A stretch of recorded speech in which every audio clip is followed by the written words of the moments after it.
les couleurs ne se discutent pas. Elengina Balaki et soit la Makate. Merci Boris Chamalier, Vital Kamere. Okilito ya makambeleki mingi. Basusuna pasi, basusuna bozwi.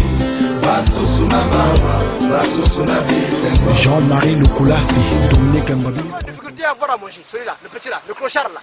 Ça de bread. Ça de qui? C'est le stand Brit. Ça de qui? C'est le stand Brit, c'est le stand Brit. Non, ça de bread, je ne sais pas. Il y a des choses comme ça, ça de bread. Ça peut rezozo, ça demi Dakar. Ça peut rezozo ndoko. Et vous n'avez pas ndoko, même Jack Tabazon Tawa Karla. T'as le même zolo que Luata. Si conseil que l'ombre, que Monalinson, que Jinga Nambani, que Tamila, vous nous sommes ça que vous allez là. Le film on a dit mon doigt, c'est mon gomme à teke. Parce que plus bon est là, tu es sûr? Tu pourrais pas s'habiller comme ça. Défi n'a pas si bien au Brazzaville. Oya ko bimiselanga sapato ya barbato. Na tiki makambu ya sab. Parce que robo tika masola sab. Yo tu n'as mis tika abondant. Aujourd'hui, je dis que je ne veux pas trop parler. Pas si quelqu'un, mais vraiment merci à trop. À vous de juger quoi. Je vous en prie. Moi j'ai mérité la sape mon cher. Moi j'ai un prix. Rolf électrique, moi je ne suis pas l'évangile de Dieu qui dit on te donne une gifle sur la joue gauche, tu donnes la joue droite. Chez moi non. Chez moi lampadaire, tu me donnes une gifle sur la joue gauche, je te renvoie un coup de poing au front. C'est le tsunami du monde qui contrôle la ville de Cape Town. Les couleurs ne se discutent pas. Elengina Balaki et soit la Makate. Privan Deke Oyo Betty, Bruno Dika. Les couleurs ne se discutent pas. Elengina Balaki et soit la Makate. On route la gare depuis la nuit du temps. On route la bien combat. Donc, ngana zamu kilimo bimba na masolo oyo. Qu'on parle ne pas, quand les gens parlent, que parlent, banto que l'eau même bongo, il y a des mondiaux là-bas. Moi je vous ai dit, on a prêché la sape. Moi je presse la sape. D'abord nous sommes à 4 émissions de couleur. Donc moi quand je zonge les griffes ko, quand je zonge la mbongo ko. Et puis kuna bossa bino wa monjo. Quand je zonge les griffes ko, quand je zonge la mbongo ko. Et puis kuna bossa bino wa monjo. Mon couleur quand je zonge là, l'engrais n'a bleu, il y a le toile bleu, il y a le cardigo vert. Zabe parmi les premiers Congolais, Dougouchi initial de l'Afrique du Sud. Donc, pour dire que nous avons initial tout ça la Génézao, nous avons tout ça la rôle fait lecture que tout ça là. Tel mon cher, puis comme cher man, c'est bon, on va pas me mundele. Donc, nous avons tel que vous, que nous avons qu'il nous bimba, nous sili na zanga moko. Pacha le dans un destin, il faut ça la calme, on le bal sous soutien. Ouais, 10 000. On prend, t'as la baboro. T'as la baboro. Yangoyo. T'as la SPP yangoyo. Kama fozoa yangoyo na eza oyo itendi yangoyo fotabe sima eza to masolo moko boye ya histoire te yangoyo donc tozali donc eza toi toza tika ba fongolo masolo au vivre donc eza mbatate attention yangoyo faut vivre parce que bino bolo bato mais bah vie on a parlé on a le matin nous on a petit comme la minute bateau le la ma baie parle mais les gens ne savent pas à part on parle que de la sable vous entendez bien le mot parle tout le laganini tout le lagama sur la parle c'est d'abord l'observation après l'observation frère la réflexion après la réflexion vers la thématisation après la thématisation vers l'action donc vous bonjour action ça c'est ce que vous dites hein vous le encore quel macam au Pérou, j'étais là-bas il n'y a pas très longtemps au Pérou là-bas, j'ai vu les gens parlent à Pérou, là il y a le plus beau. Au Pérou, il n'y a pas de plus beau à Pérou. À Pérou, nous on fait tout.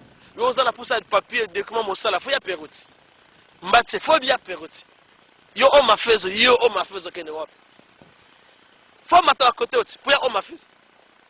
Donc je suis exacté, mais on a arrêté pour nous. Donc, au moins, il va santé, parce que yo. Rolf, moi j'ai vu le gars bata djangulu, chana zuma ibukata du tilag nom bajta kangono sakata kalo kulukum. Wana zo ngulu wana.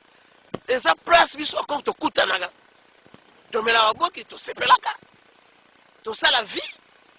On donc idéologie banawa. Donc même quand ngulu boyaka kuna sunde na yo malewa ezaba koto na Pérou. Donc bino ba coopérer idéologique à Pérou. Donc bino boza la calme. Donc biso en principe biso tolo la bino te passer voir un village. Ndelo kanga mena boza mona masolo pour une prof dans l'Afrique du Sud. Pour yenda pour ya mon ndelo mekata baka image mu tebe 5 banata yo. Vivre masolo yo mon cher. Mu tela kanga na zamu kili mobimba. Ah, au moni mboko yo ba Sud-Africain ba koti masolo ngo les couleurs. Souka solution. Souka émission. Hein? Ba sepeli na le couleur, ba sepeli na forme. C'est que on a ndenge mukuse. Donc poser une question, moni ndenge nga na chifo, ndenge ba moni émission. Sorry my friend. I want to ask you something. Why I see I'm look nice, I'm not look nice. You look nice. Is it? You sure? Yes. Okay, woman is oh mundele akofu ya mboko yo ke olwati. Kwa hivi masuba hivi maso. Donc, yo petit olwan. Je lance un appel. Moutou n'est pas zaba mo loata mo toma fa ko un appel. Vous allez croiser un certain Vanessa Woma la puissance. Vous allez un certain la Roma qui est le meilleur sapeur en Afrique du Sud. Vous allez un certain Zigo Del Pesa Italia. Vous allez un certain Herman Silaptoni. Vous allez un certain Savanoir. Rolf wana mon frère. Biso to kala mboko to tena mboko kala. Hein yo soza, nako benga ndet moi venez moko boy. Hein moi venez oyiba kote o kala mito sala poser. Na Pérou bato basala masolo basawana balata bien ba yaka bien, ba perpe ba kara bien, ba perpe ba forme bien. Ngana ebi nga net ngai. Nako sala 2 ans. Nako manga pas le temps. Je vais faire quoi pas? Parce que na ebi que masolo ya parle les até. We love the couleur. Okay, hey yo guys, this is your boy Tulani all the way from Cape Town. Jukula is the bomb. French dressing, nice, perfecto, bravo, thank you. Bonjour mon frère. Bonjour mon frère. Est-ce que au club se présente comme on a? Comme on a Jack Tabazo valable le tocar le plus mordeau ici en Afrique du Sud. Batutu va y bien nazal très mordeau ici en Afrique du Sud. Ah, le tocar le plus mordant. Mais ça veut dire que comme le plus mordant, yo liya banani na sapo na neni le plus mordant. Et ça mystique hein, expliquez-moi. Vraiment Bounimou la reine de zone là et Bounta Taba le plus mordant parce que Bantu avant se saper aux annonces de Cape Town mais basé Tabazo kanani Baban to comme Nimamani mena musamu binkuti musamu tenu musamu gam. Wona mutu ko santembe wo sakwa sakantembe numéro 1 karana kutovu ko kuntamila. Et vous n'avez le mordeau parce que je suis très mordant à l'IAG parce que tout oyo basalia on a Cape Town. Ah bon, wana binomoko boko juger mais essayer ko expliquer biso forme beti ezandeni nga azomona nga ba noir na makolo ba nyinyi mais yo moko betela ngo parce que wana eza bitumba entre bino hein o expliquer que yo ça le plus mordant ba forme ezandeni. Aïe.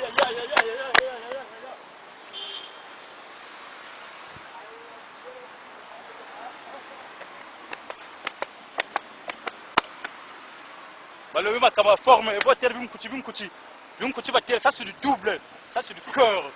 Ça c'est du cœur double batel ko ndombi et yini yawo. Chaussette zinaniza on Jacques Rendindo za ndombi et yini zawo kakire nanira kakira gré nanira parquet nanira ya 6 boutons berbenya ko utamona ba Sud-Afrique ba sala yanso ya ko mwanga na chaîne zina mais quand même on a sala ka kumputa ko mkuka ba sarzo parce que l'Afrique du Sud une baga bien be ko biko ko loite toujours na écarté nanuku une joue là après vous tala bien on écarté nanuku Kolo Danzaou, Koutou Danzaou, écarté Koutou Danzaou Renanuku, mais toujours sous un bon sapeur. Chenette que je connais Mangonubi, quoi, sont c'est une tamanoué téléméco, cadre Zagal Tamona, tel nos cadres, à toutefois 4 ans, ça a présenté, Zakakajin Zao, vraiment ça y est le bac quoi, ben nous go font ça tout le monde sabe, de nos Yukuch, cadre Jinzao. Mais vraiment quand t'as mingo, mais ma mingo une tape parce que Bantua Bing Batako Wuna que les moula sap, Bantua Bing Batako Wuna que les moula sap, Cape Town est un caca, ça m'a tabouna. Si des causes na tariri, si des causes à kakaza na tariri vraiment, tchaja mbakri bantu kukata ba tutseri, ba tseri l'Afrique du Sud qu'on a tima ko Playboy c'est cause à pétage et tout qu'on sort là. Oui, je comprends. Raison tabarana parce que Playboy ça kakaza ko mbenje sur place. Playboy ça kakaza ko zan ko monnaie vraiment tchaja ko kumbaki na sabe za bouillon, sabe za du joto vraiment tchaja ko kumbaki. Nchan talu telebubu. Mais ça depuis ko katana particulier. Boba tatu seka ko ça c'est vrai. Mais vous tata sapeur zozo za demi Dakar sapeur zozo ndoko et vous ndata za ndoko même Jack Tabazo tawa karla talo même zolo ka luata si conseil ka lomba ka mona linsoni ka jinga nambani ka tamila bunu song saka bo luati la couleur origine ça et vous êtes un bon sapeur doit d'abord savoir comment faut-il collecter les habits, mixer les couleurs et les présenter devant les gens qui te regardent. Comme celui-là. Ça y est, vraiment. C'est ça la sape. C'est ça. Quand on a ensemble, vous le côté ben, nous sommes à bon à tout. Hein? On a tout le temps, on va gagner tout. Ngoma yokutakuwa mwashi. Hein? Et vous n'êtes ngane ko bataka bishikibe ngoma ba bingi beku kaku tsigene gandi tako bishikibe ngoma ba bingi beku et on t'a tela. Il y a un grand musicien du Congo d'IRC qui disait que qui avait dit un proverbe qui disait que on voit tout un kisko kalai technique kalai ngango nchanta telebu luata kama ngangako kama jago kwenda kunganga ko kusama jiko mais luata butuka noko butuka kwaku tala famille yaku izebi luata bo butuka beaucoup c'est nako kwa kurula quartier ya kurula tel que moi je suis formé par le défunt François Mazulu Lela le Kumukondo c'est lui qui a baptisé la jeunesse de Mukondo le défunt François Mazulu Lela en 1983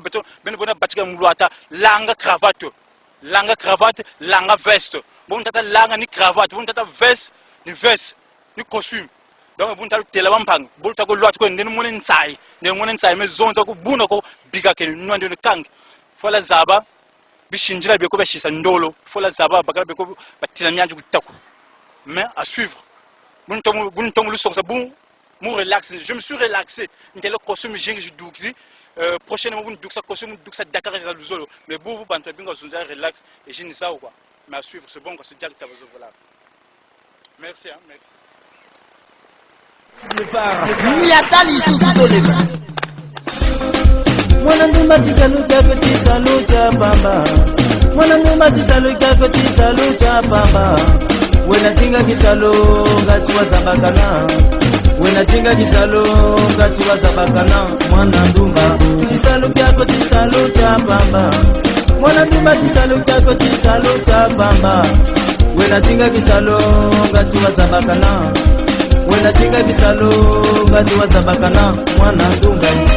Voilà, l'homme s'appelle Brice Boston, le roi des Paka, le papa de Brunel. Le Mikolo Tiakarta, le vrai Fumutoto, le vrai Patrick, Mbongo 4 Bongo, l'argent fait l'acrobatie. Herman Mafungu, le vrai terrier, autrement de Jen Kungliama. DJ Champion, mon président Pani, Yawili, le vrai comptable. Sosen, Yawili Kimbede. Comment va la santé? Ça va très bien, comme vous pouvez le constater. Mais il y a... Oh, merci beaucoup. Mais il y a de sapeurs en fait. Les gens qui ont dit que le titre du président des sapeurs de Cape Town, sinon de l'Afrique du Sud, ça a été falsifié. Vous avez falsifié. Quel est votre mot de réponse à cela? Mais tel qu'on connaît bien ce monde, il y a toujours des gens qui boudent. S'ils disent que moi j'ai falsifié les papiers, mais ils n'ont qu'à les vérifier auprès des gens qui m'ont accordé ce titre. Blanco Bilamba, pour que ça falsifie mi kanda, quand j'ai bien go, quand ça coûte bagla tun fumute, tcha président ngwa ko nako gana tungé. C'est ça. Moi je peux jamais falsifier de moi-même.